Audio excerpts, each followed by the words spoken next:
first case on this morning's docket. That is case number 110179, Rachel Platt v. Kansas State University.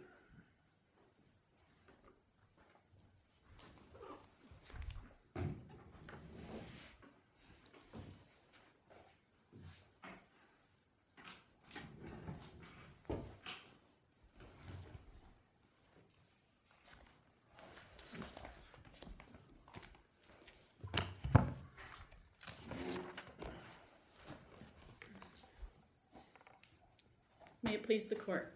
I'd like to reserve 3 minutes for rebuttal. 3 minutes is granted. To give you the factual background on the case, Rachel Platt was an accounting specialist in K-State's engineering department. K-State terminated her employment during her 6-month probationary period. Platt did not plead that she administratively appealed K-State's decision to terminate her. More than a year later, having missed KJRA's 30-day deadline to seek review, Platt characterized her wrongful discharge claim as a tort. The district court dismissed her claim because she did not comply with the Kansas Judicial Review Act. The fundamental issue in this case is whether Platt is challenging an agency action subject to the KJRA. The answer is yes. First, I'll talk about why the district court decided this issue correctly, and then follow up with a discussion of some of the issues that resulted from the Court of Appeals' misunderstanding of the KJRA. Let me just go ahead and ask the thing that's bothering me, which is there's not a complete overlap between the remedies that are available to Ms. Platt under the KJRA versus tort law. So why is the KJRA the only remedy that she can pursue? I think the KJRA provides complete relief for her type of claim in this case. How do you get damages? She pled damages in her petition, so how does she get those under the KJRA? She could have gotten them, I think she can get them under the KJRA through the court fashioning appropriate relief, and she could have asked for loss of income or reinstatement of her job with the university. Where does give me the statutory provision under the KJRA that gives a district court authority to order damages against a administrative agency for a decision? Tort damages. Tort damages, yeah. Well, I don't think she's identified any damages that are distinct in this case from what that are Pain and specific to let's just tort. take pain and suffering. How does she get pain and suffering damages under the KJRA? Well, If I could interrupt very quickly, she does allege loss of income and emotional distress. Right, and I think as the district court focused this, the fundamental relief that she was seeking, and the main problem in this case is that she wanted her job back, and that is the nature of the Where do you relief. No, she didn't want her job back. She didn't want her job back. She was seeking damages as a result of the retaliatory discharges that she was claiming. Right, so She didn't want her job back. Yes, Your Honor. She wanted loss of income. At one point, she identified punitive damages, but those aren't available to her anyway under the Kansas Tort Claims Act. So I think that a district court has the ability to fashion appropriate relief, and she shouldn't be able to... And do you have some authority for that in fashioning appropriate relief? I understand that there is some latitude there for district court, but for pain and suffering, the district court could have ordered some sort of compensation, thousands of dollars to your client? I think the district court could have if that was the appropriate relief. The problem with that is I think that's an expansion of the KJRA's authority and the jurisdiction of the court in reviewing an agency action. And are you aware of any case where pain and suffering damages have been awarded by a district court against an administrative agency? I'm not aware at this time, Your Honor, where that has occurred. I think that you have to look to the nature of the relief sought and the fundamental claim she's asserting rather than how she characterized her claim. I think her claim is like the wrongful termination claims in Douglas and Gaskill, and she shouldn't be entitled to a different procedural scheme simply because she pled it as a tort. Why? let me step back to what is our standard of review here? Your standard of review is de novo.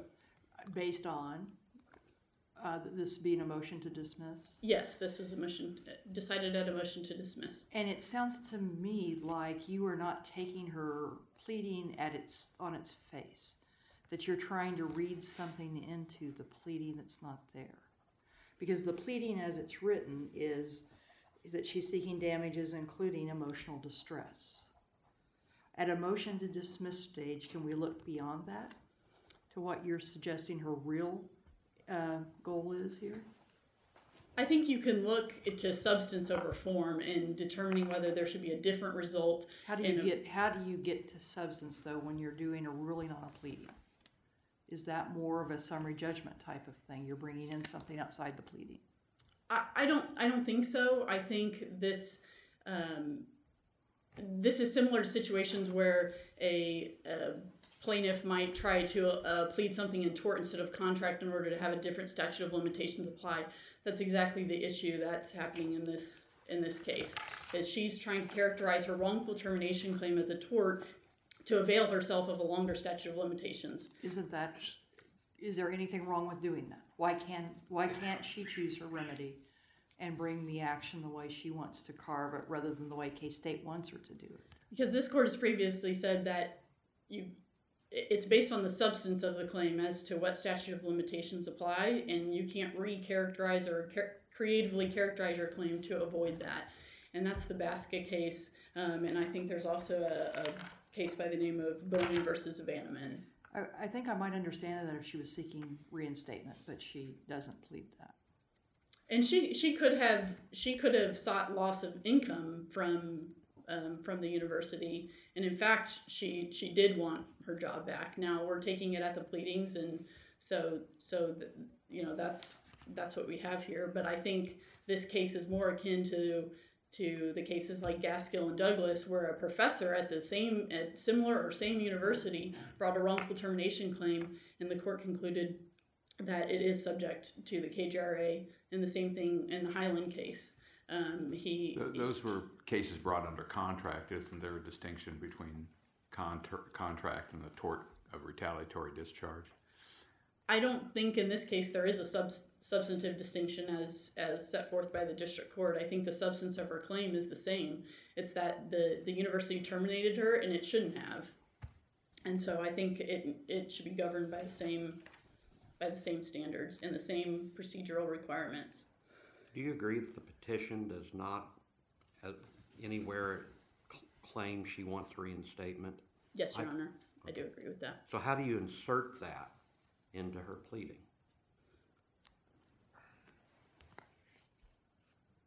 When somebody claims wrongful termination, and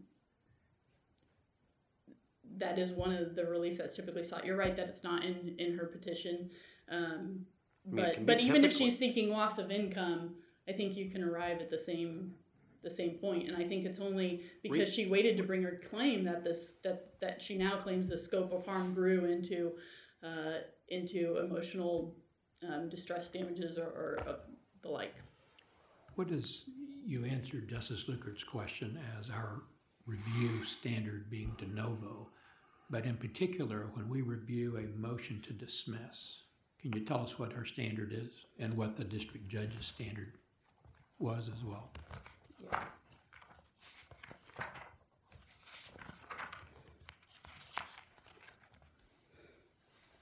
Yes. I believe on a motion to dismiss, in this case, because it was a motion to dismiss based on lack of subject matter jurisdiction, it is a de novo review. And your petition, and for my petition for review, this court's granted that because it was necessary to rectify some inconsistencies in the Court of Appeals rulings. And the fact that this was a motion to dismiss based on jurisdictional grounds is the de novo review standard that you've cited to us. We're not supposed to be looking at the content of the pleading as it stands. Yes, you are supposed to look at the content of the pleading as it stands. That is right. So what's the test? We have de novo review, but what test are we applying? I think what the What- chief's trying to get at is we have to view the allegations in the petition as being true, don't we? Yes, you do. Yes. Along with any inferences that can reasonably be drawn therefrom. Right. Right. So the inferences that can be drawn therefrom are when somebody alleges that they were wrongfully terminated. Typically, they want their job back or loss of income. You're wanting us to infer for your benefit as opposed to the plaintiff's benefit. And is that what we do on motions to dismiss? No, Your Honor. But I think again, this case goes back to it's when you look to the substance of her pleading, even inferences in her favor, she has characterized it as a tort, but it really is no different than the wrongful termination breach of contract cases. Her case is about an agency action, and that's because she is challenging the decision of Kansas State University to terminate her employment. It's an exercise of a function, duty, or activity, discretionary or otherwise, and by the plain language of the KJRA, it applies. Could the administrative proceedings that you claim she did not exhaust provided her tort relief for retaliatory discharge? With the university, Your Honor? Right. Yes. Yes. I think she hasn't identified any relief that Kansas State University could not have given her. If she wanted her job back, we could have reinstated her. If she wanted lost income or back pay, Kansas State University could have paid her that. And she wants let's say, $500,000 of emotional pain and suffering distress. K-State could have compensated her for that. That the judge could have ordered K-State to compensate her for that. Theoretically, I think, yes, K-State could have paid it. Now, whether they would have because they felt like that was an appropriate remedy for what she, for her employment termination, that's a different question. But I think K-State has the authority to provide, reimbursement for damages if they believe on their review that they've made a mistake. Does K-State have a procedure in place at all to address a common law tort claim? I think the same through the KJRA, is there any procedure there that's set up to do that? I think the procedure is the grievance processes that are in place. They can address all those types of claims. It can be a comprehensive review and any just relief as determined. If the university determines it made a mistake, then it could certainly do that.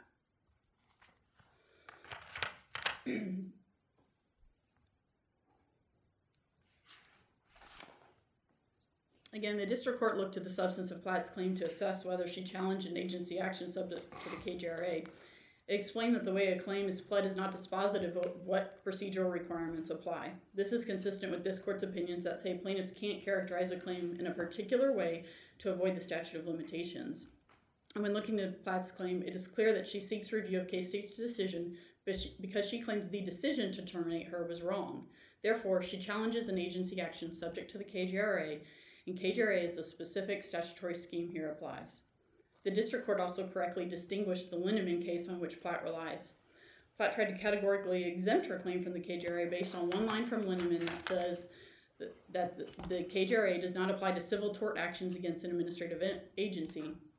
But when you look at the entirety of what occurred in that case and the reasoning of this court, it does not support that categorical exemption.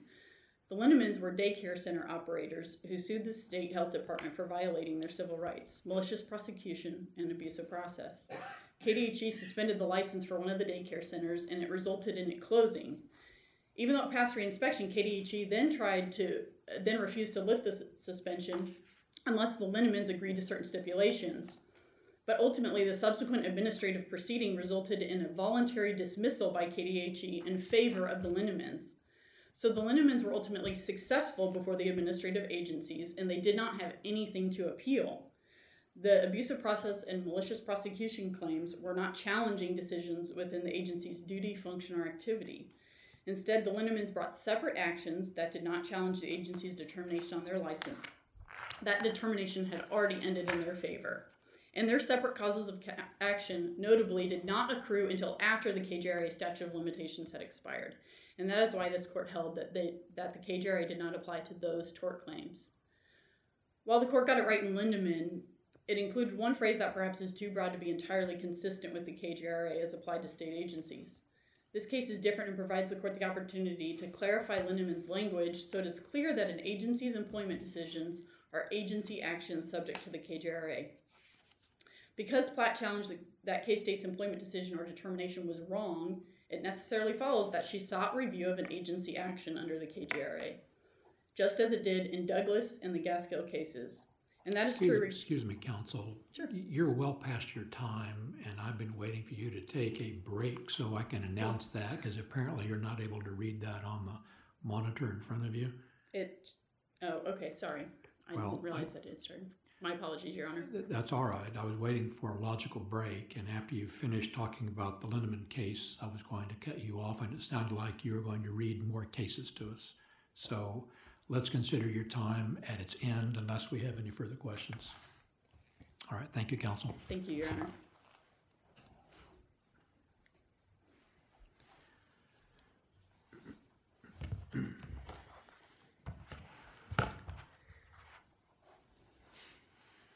May it please the court, Mark Beamward arguing on behalf of plaintiff Rachel Platt. This does not involve agency action under the KJRA. What the defendant is asking this court to do is to take over the handling of Kansas common law as it relates to tort claims.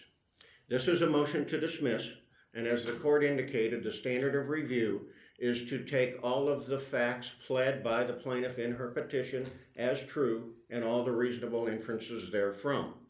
And what has she pled? She has pled a tort recognized in this state. She was an employee. She developed problems at work related to the air quality. She complained of those. She brought in a purifier.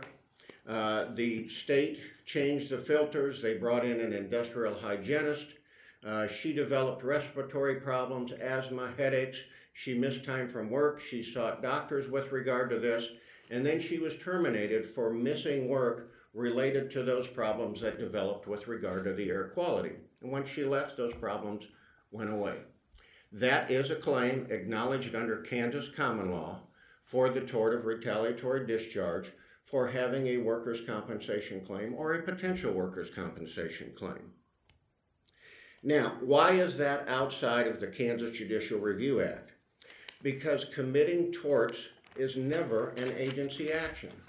There's no authority anywhere that gives them the authority to commit torts against Kansas citizens. It doesn't have discretion to tortiously injure someone. Sure, they have authority to enter into contracts and to terminate contracts or to grant licenses or to conduct inspections and do all of those things, but the agencies never have common law powers. Fort Hays State University versus Fort Hays University Chapter of University Professors, 290 Kansas 446 states that. And this court and the Kansas Appellate Court have addressed this many times and talked about the KJRA only applies to areas of agency action. And it started back in 1994 with the Lindemann decision, where wrongful acts alleged by plaintiffs are not licensing or inspection duties. They are claims for damages for wrongful acts committed by the agency.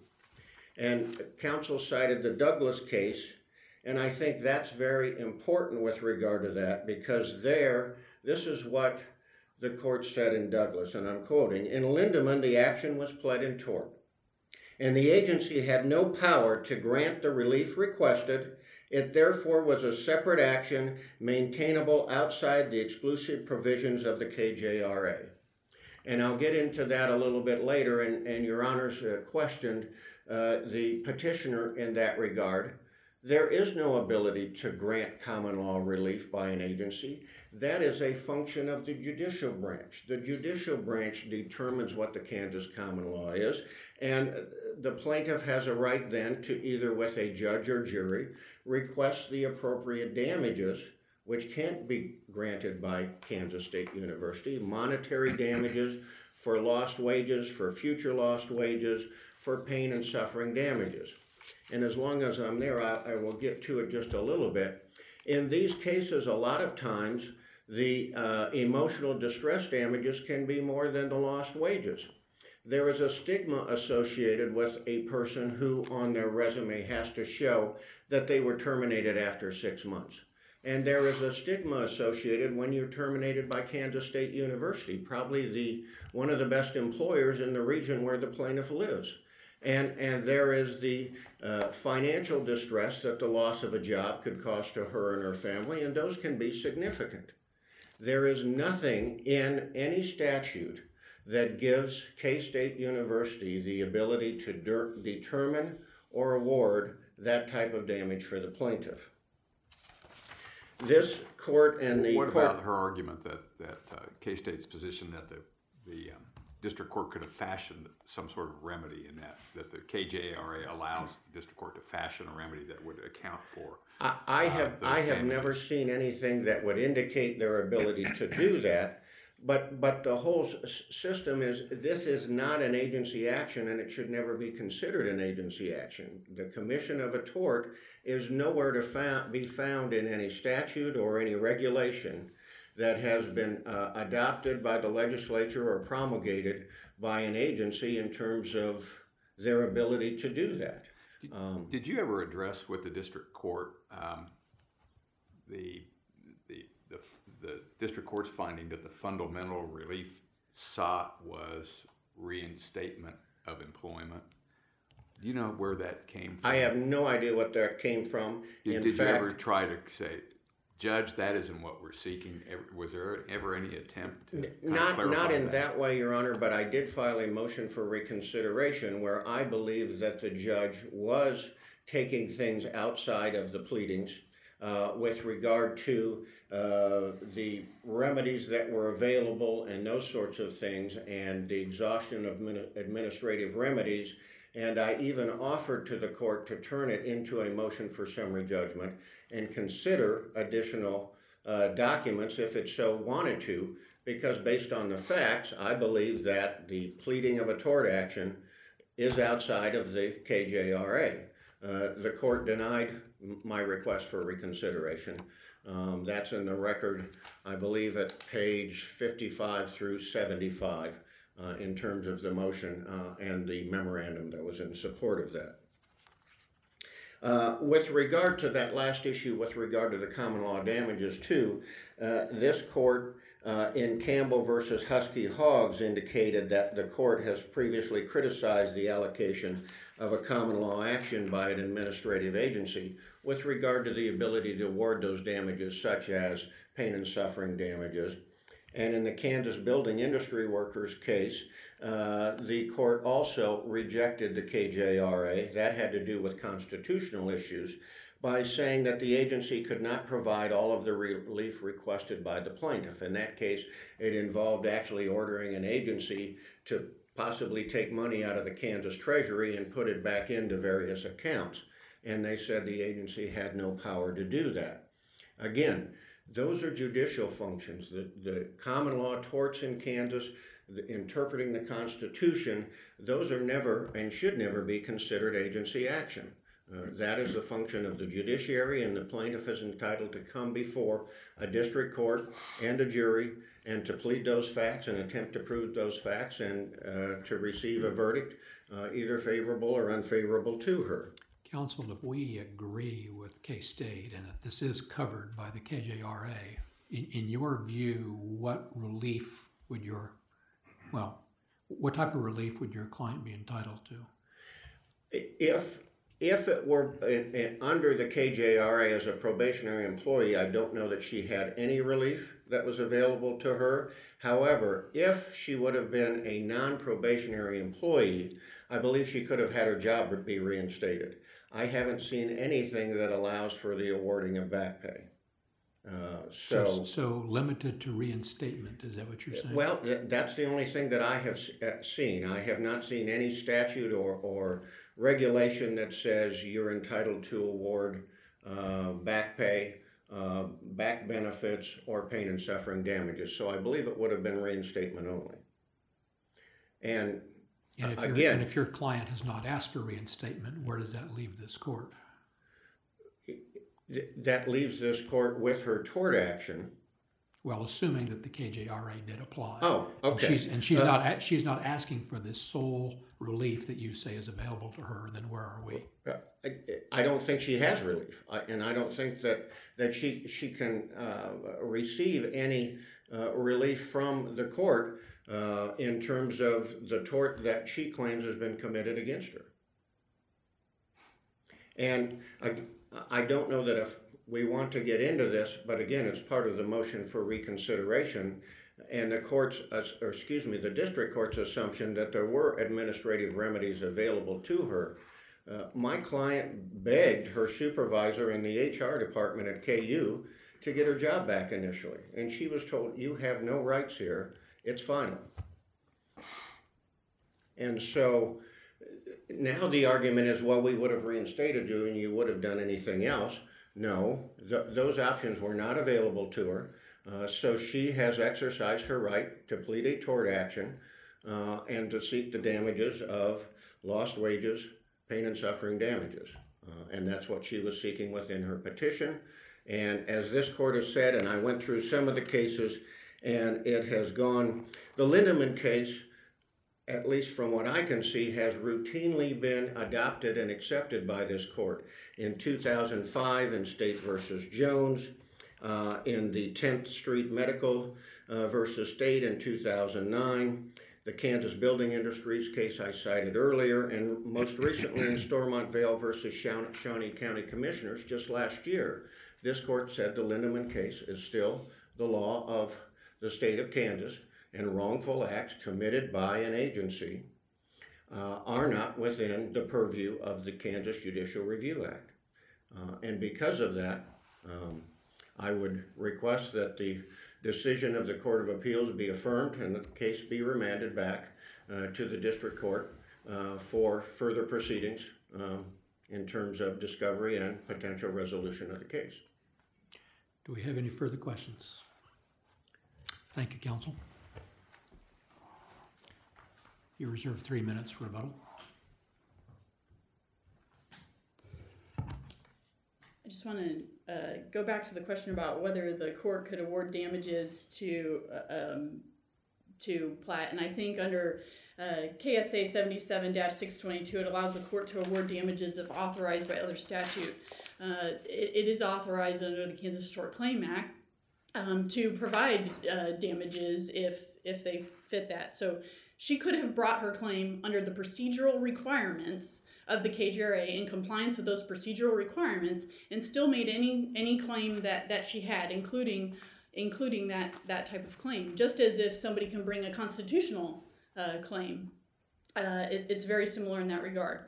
And 77-622 does provide that a court can fashion appropriate relief, ancillary relief for action wrongfully taken by the university, and so I think this still fits squarely within the KJRA. Platt has already admitted in her appellate reply brief that her employment termination was an agency action, so that admission is already in her briefs. It's not just that an agency action was involved here, she is challenging the very agency action, the decision made by Kansas State University. So in the cases that she relies on, the Campbell case and some of those others, there was an agency action involved, but the challenge was not to that agency action. They weren't claiming that final decision was wrong. So I think that distinguishes her case from these, and I've also briefed that further in the briefs. So, and my last point I want to make is it's not a question about whether Kansas State University actually would have granted her relief, because that depends on the propriety of her claim and whether K-State thought it made a mistake. But to provide us a first opportunity to review that and make that determination. And that's why the KJR exists, so that then she can go to the court if she's not satisfied with what she obtained in exhausting her administrative remedies. But based on her pleading, she hasn't exhausted administrative remedies. She mentioned some facts, but they aren't contained in her pleading, and here this is based on the motion to dismiss stage. So again, this is a case about an agency action where she had to exhaust her administrative remedies and then go to court within 30 days. She didn't do either of those, and so her claim is barred under both of them. Counsel, just so I'm clear, is it your position that all of the relief that has been mentioned by counsel, opposing counsel today, that his client is seeking in this case, she could receive under the KTCA, Kansas Tort Claims Act? That is mentioned today? Yes. Yes, I believe so, Your Honor. And for these reasons and the reasons in the brief, I ask that you affirm the district court for the well-reasoned opinion that Judge Sudsman gave and reverse the Court of Appeals. Doesn't your theory of the case render the Tort Claims Act meaningless in terms of being able to sue a state agency under the Tort Claims Act? Because everything would be an agency action, and if the judge can fashion a remedy permitted by the Tort Claims Act, then all claims for damages against any state government entity has to go through the KJRA. I think you're right that the agency action is defined very broadly in the KJRA, and I think it was purposefully intended to do that. But I think the distinction here, maybe from other tort claims, is that she is challenging a decision of the agency that was within its administrative function. Employment is part and parcel to running a state agency, and when she challenges that administrative function or exercise of duty, and she challenges that decision, then she is seeking review of an agency action, and KJRA is her sole means to do that. Even if the motivation for the agency action is to retaliate against her for exercising her legal rights. Because that's retaliation is that. Yeah, she could go through the university's administrative process and make that argument, and the university would consider it. And if the university felt like it made a mistake, then it would remedy that through its administrative processes. That's the whole point of the administrative process, is to give state agencies that first opportunity before burdening the courts. The administrative rules put out by the university for probationary period, does it provide a mechanism to appeal? It does, Your Honor, but in this case, we're on a motion to dismiss, and she didn't plead anything about what I'm after is, if you're fired during the probationary period where you're totally at will and the employer the agency does not have to give any reason, they can terminate for any reason. Right. And so I'm having a hard time saying what is the agency relief that she could have sought, since they didn't have to give her any kind of reason, and she understands that. So she's saying that they went beyond their agency function with their hat by committing a tort. And so how do you transform really no cause of action in the agency, because she had no complaint, she was on probation, into a tort claim in the agency process? Well, I think she could have challenged it in the agency process. There was a process available that she could have asked for review by her supervisor and the director of human resources. And she could make the same claim that she was wrongfully terminated. But here, based on her pleading, she didn't plead anything about exhaustion of administrative remedies. And even if she didn't have a remedy with K-State, she still had a remedy through the KJRA with the court. So it's not that the KJRA doesn't apply or that she would be out of luck. She just would have to go straight to the court within 30 days, which she didn't do. So her claim is barred whether or not she exhausted her administrative remedies. Any further presentation? No, Your Honor. Thank Any you. more questions? Thank you, counsel. Thank you both for your arguments this morning. Clerk will take this matter under advisement.